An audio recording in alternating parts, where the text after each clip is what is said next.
जिसमें कॉलेज के सभी प्रोफेसर ने अपनी भागीदारी निभाई और प्रिंसिपल रेखा शर्मा के साथ कॉलेज में बिताए अपने सुहाने पल साझे किए। इस अवसर पर मीडिया को जानकारी देते हुए बताया कि उन्होंने बहुमूल्य समय छात्र के भविष्य को बनाने में लगाया और आज वे अपनी सेवानिवृत्ति में बेहद खुश हैं, क्योंकि उन्होंने अनेकों छात्र छात्राओं को शिक्षा देकर समाज में जीने की राह दिखाई है। उन्होंने कहा कि पिछले 30-32 साल से वे शिक्षा के क्षेत्र में कार्य कर रही हैं। पहले एक शिक्षिका के रूप में उन्होंने अपनी सेवाएं दी, उसके बाद कॉलेज में प्रिंसिपल के रूप में अपनी सेवाएं दी। उन्होंने अपने साथ कार्य करने वाले कॉलेज स्टाफ को बेहद ही अच्छा और पॉजिटिव बताते हुए कहा कि स्टाफ के सहयोग से ही वे कॉलेज में अपना कार्यकाल पूरा करने में सफल रही हैं। देखिए इस रिपोर्ट में। नमस्कार मैडम, आपका कार्यकाल पूरा हुआ, बहुत बहुत शुभकामनाएं। क्या कुछ कहना चाहेंगे इस अवसर पर? बहुत अच्छा लग रहा है मुझे। तकरीबन 38 साल मैंने नौकरी की है। 1983 में हम लोग मेरी सिलेक्शन हो गई थी। 5 साल की मेरी प्राइवेट कॉलेज में सेवाएं मैंने दी हैं, कुरुक्षेत्र में दयानंद महिला महाविद्यालय में। उसके बाद में गवर्नमेंट में सिलेक्शन हुई तो मेरी जींद पोस्टिंग हुई, तकरीबन 8 साल मैं वहाँ रही। उसके बाद में 1997 में हम लोग करनाला गए, तो तकरीबन आप मान के चलिए कि 2013 तक हम यहीं थे। 2013 से 16 नेशनल कॉलेज सिरसा वहाँ पर काम किया, फिर यहाँ आई मैं और एज ए प्रिंसिपल मैंने 2018 में यहाँ पर ज्वाइन किया। लगभग 3 साल मैं यहाँ पर प्रिंसिपल रही हूँ। बहुत अच्छा लगा, अपने आप को बहुत कुछ प्रूव करने का मौका मिला और मुझे ये लगता है कि भी अगर हम लोग एक पॉजिटिविटी के साथ चलें तो किसी भी संस्था को हम बहुत ऊपर तक लेके जा सकते हैं। सबसे इम्पॉर्टेंट बात यह है कि इस सफ़र में मेरे जो महाविद्यालय के प्रत्येक सदस्य ने मुझे सहयोग किया, चाहे वो गेट कीपर है, चाहे वो स्वीपर है, चाहे वो और कर्मचारी हैं। हर वर्क की अपनी इम्पोर्टेंस होती है। सफाई वाला सफाई नहीं करेगा तो प्रिंसिपल कितना बढ़िया काम कर ले, मज़ा नहीं आता है। उसी तरह से जैसे ऑफिस वर्क अगर हमारा ढीला रहेगा तब भी बात नहीं बनती है। मुझे लगता है कि कोई भी इंस्टीट्यूशन का जो हेड है वो तब सफल होता है जब उसकी पूरी टीम उसके साथ सहयोग करती है और मैं उन भाग्यशाली प्रिंसिपल्स में से एक हूँ जिनके हर सदस्य ने उसको कोऑपरेट किया है। इस कॉलेज के साथ साथ जो बस्थली है, बस्ताड़ा है, जुंडला है, घरोंडा है, ज्ञानपुरा, उन महाविद्यालयों का चार्ज मेरे पास था। वहाँ पर भी इसी तरह से मैंने सबके सहयोग से कार्य किया। डिस्ट्रिक्ट हायर एजुकेशन ऑफिसर भी हूँ, नोडल ऑफिसर भी हूँ, तो काम तो बहुत ज़्यादा था। यकीन मानिए आने का टाइम था, वापस जाने का मेरा टाइम नहीं होता था। लेकिन प्रशासन का बहुत मुझे हेल्प मिली है। मैं अगर ये कहूँ डीसी साहब की या और जितने हमारी एडीसी साहब हैं, बहुत ज़्यादा कोऑपरेशन मुझे मिला है। हायर एजुकेशन का मैं बहुत धन्यवाद करती हूँ कि जो भी मैंने कहा कि मेरे कॉलेज में फ़र्नीचर की कमी है तो फर्नीचर हमें मिले, कंप्यूटर मांगे तो कंप्यूटर मिले। इस समय आप देख सकते हैं कि मेरे महाविद्यालय में किसी चीज़ की कोई कमी नहीं है।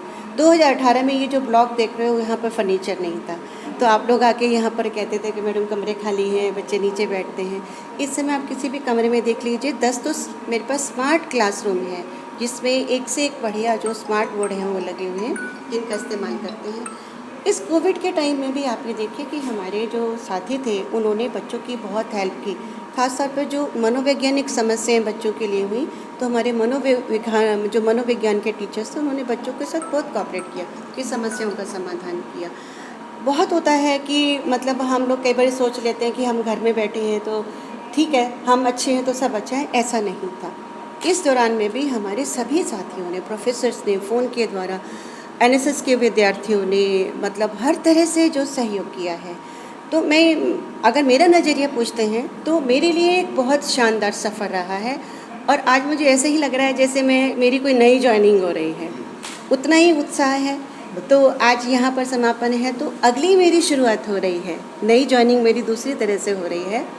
तो अभी भी मैंने सोचा हुआ है कि मुझे बहुत कुछ करना है और अब मैं थोड़ा फ्री होके करूँगी। मेरे पास बाइंडिंग नहीं है कि मुझे 9 बजे कॉलेज पहुँचना है और ये काम करना है, सरकार के पास ये भेजना है टाइम से। अब जो भी मैं कुछ करूँगी मैं अपनी इच्छा से करूँगी और अपने टाइम टेबल के अनुसार करूँगी। बच्चों को आप पढ़ा चुकी हैं, हाँ। या जो अब बच्चे नए आएंगे, हाँ। उनको भी मैसेज देना चाहते हैं? हाँ, मैं बल्कि बच्चों को भी देना चाहती हूँ और मैं अपने यंग जो टीचर्स हैं उनको भी देना चाहती हूँ। पूरी निष्ठा के साथ आप काम करिए। जो भी आपका वर्क फील्ड है, अगर आप अपने किसी वर्क फील्ड में हैं तो वहाँ करिए, घर में है तो वहाँ करिए, उसी काम में मन लगाइए। जहाँ हमारा ध्यान भटक जाता है ना, तो वहीं हमारी जो क्वालिटी है वो डाउन चली जाती है। और मुझे एक चीज़ ये लगता है, पहले आप रिस्पेक्ट देना सीखो। जिस दिन आप सामने वाले को रिस्पेक्ट दोगे, आपको दुगनी मात्रा में आपको रिस्पेक्ट मिलेगी। वो न्यूटन का सिद्धांत है ना कि जिस गति से आप कोई चीज़ फेंकेंगे उसी गति से वो आपके पास आएगी। तो वही चीज़ मैं कहती हूँ, ये सभी के ऊपर लागू होता है। ह्यूमन रिलेशन के अंदर भी यही है, जितना हम प्यार देंगे उतना ही हमें प्यार मिलेगा। पहले देना सीखिए, तो अपने आप जाएगा। मैम, आप टीचर रही हैं, टीचर से प्रिंसिपल तक का सफ़र कैसा रहा? क्या कुछ चेंजेस आपको देखने को मिले? हाँ, टीचर जब होता है तो टीचर का सोचना विद्यार्थियों के तक रहता है कि उनको कैसे बढ़िया पढ़ाना है, कैसे हम बढ़िया उनको पर्सनैलिटी उनकी डेवलपमेंट कर सकते हैं। जब आप एक चेयर पर आ जाते हैं, जब प्रिंसिपल आ जाते हैं, तो आपका जो फोकस है पूरा इंस्टीट्यूशन हो जाता है। उसके अंदर इंफ्रास्ट्रक्चर भी है, आप क्वालिटी कैसे इम्प्रूव कर सकते हो वो भी आता है। फिर जो हमारे एम्प्लॉयज़ हैं उनके वेलफेयर के लिए हम क्या कर सकते हैं, उनको हम कैसे अपग्रेड कर सकते हैं, वहाँ पर जो आपका जो दायरा है वो बहुत बड़ा हो जाता है। अब जैसे मेरे पास तो डिस्ट्रिक्ट हायर एजुकेशन ऑफिसर का भी चार्ज था, तो मेरे महाविद्यालय के साथ साथ और जो महाविद्यालय मेरे साथ जुड़े हुए थे, प्राइवेट में थे, उनकी जो समस्याएं हैं कैसे हम अपने लेवल पर सॉर्ट आउट कर सकते हैं और कैसे हम आगे कन्वे कर सकते हैं। तो दायरा बड़ा हो गया, तो दायरा बड़ा होने से जिम्मेदारियां भी बड़ी हो गई। पर मुझे बहुत तसल्ली है कि जो किया मैंने बहुत बेहतर किया और एक बहुत अच्छी नीयत से किया और बहुत पॉजिटिविटी के साथ। आपके अंडर अगर कोई स्टूडेंट्स सक्सेस हो जाता है, जैसे हमारे साथ जो एक पत्रकार हैं, ये इसी कॉलेज से हैं, तो कैसा महसूस करती है जब आपके? बेहद खुशी होती है। ये है, फिर इसके साथ में रोहित है और एक और बच्चा है जो आजकल अमर उजाला में, मैं उसका नाम भूल गई, क्या नाम है? सोनाली है नहीं, एक और है लड़का, गगन। हाँ, गगन। ये सब यहीं के हैं, तो बहुत अच्छा लगता है और इतनी अच्छी तरह से मिलते हैं। मैं यकीन मानिए, मैं आप सबको कहती हूँ कि आप लोगों का, ख़ास तौर पे जो मीडिया है, पत्रकार हैं, इतना पॉजिटिव रोल रहा है। हमारी हर खबर जो छोटी है इतनी अच्छी तरह से हाईलाइट की हुई है। तो आप लोगों का तो मैं बहुत बहुत धन्यवाद करती हूँ कि हमारे कॉलेज की पहचान बनाने में आप लोगों का बहुत बहुत रोल है। आप लोगों का मैं दिल से धन्यवाद करती हूँ। नई जिंदगी के लिए आपको बहुत बहुत शुभकामनाएं मैडम। Thank you.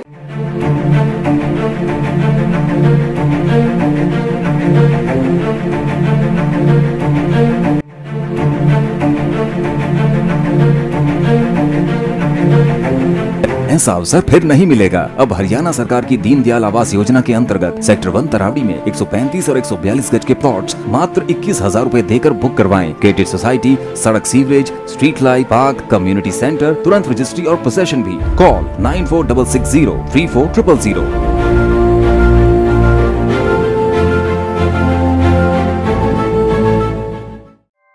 ऐसे ही लेटेस्ट खबरें पाने के लिए बेल आइकन को क्लिक कर हमारे चैनल को लाइक, शेयर एंड सब्सक्राइब करें।